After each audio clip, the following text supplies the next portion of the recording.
Class. आज हम लोग अकाउंटिंग पार्ट 17 के ऊपर बात करेंगे। हमने लास्ट टाइम पे भी आपको बता दिया था कि डबल एंट्री सिस्टम के बारे में, और उसके बाद बताया था कि अब न्यूमेरिकल का शुरू होगा।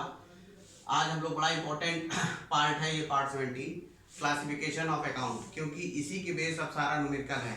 तो इस चीज़ को समझ लीजिए। अकाउंट्स में जो हम क्लासीफाई करते हैं अकाउंट्स को, वो दो पार्ट है, एक पर्सनल एक इम्पर्सनल। पर्सनल मतलब होता है जो पर्सन से रिलेट करता है, ठीक है।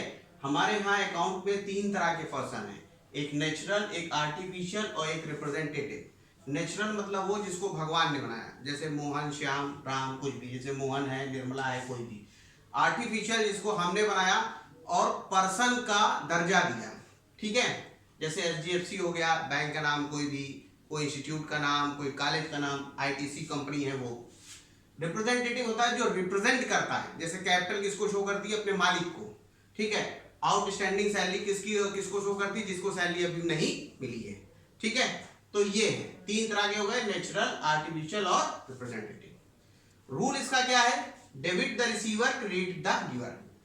पाने वाले को डेबिट और देने वाले को क्रेडिट किया जाएगा, ठीक है। अब यही से सारी चीजों को समझते चलिए। यहाँ पे इसको एक और तरीके से शॉर्ट फॉर्म लिखता है DR। DR मतलब डॉक्टर नहीं, ये डेबिट के लिए, debit the receiver, CR, credit the giver, ठीक है। अब इम्पर्सनल में दो क्लासिफिकेशन है, रियल और नॉमिनल का। रियल और नॉमिनल का दो क्लासिफिकेशन है।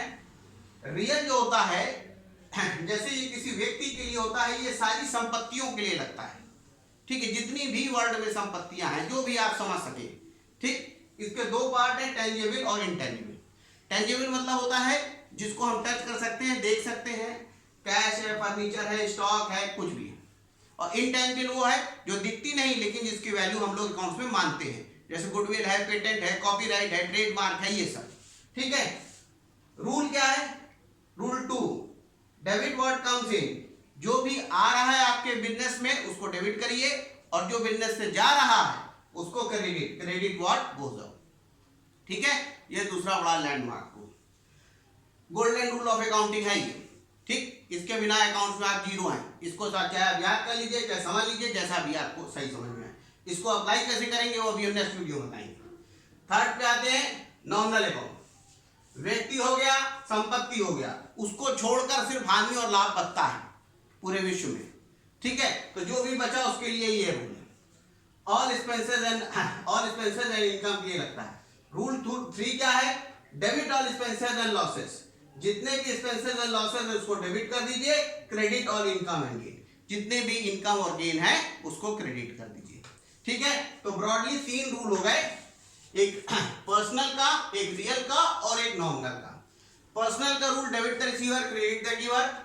रियल संपत्ति के लिए debit what comes in, credit what goes out. Nominal बाकी चीजों के लिए debit all expenses and losses, credit all income and gain, ठीक है। इस पार्ट पे इतना ही, इसको आप लोग लर्न कर लीजिएगा और समझ लीजिएगा जैसा भी जो आपको करना हो, ठीक। Okay, thank you.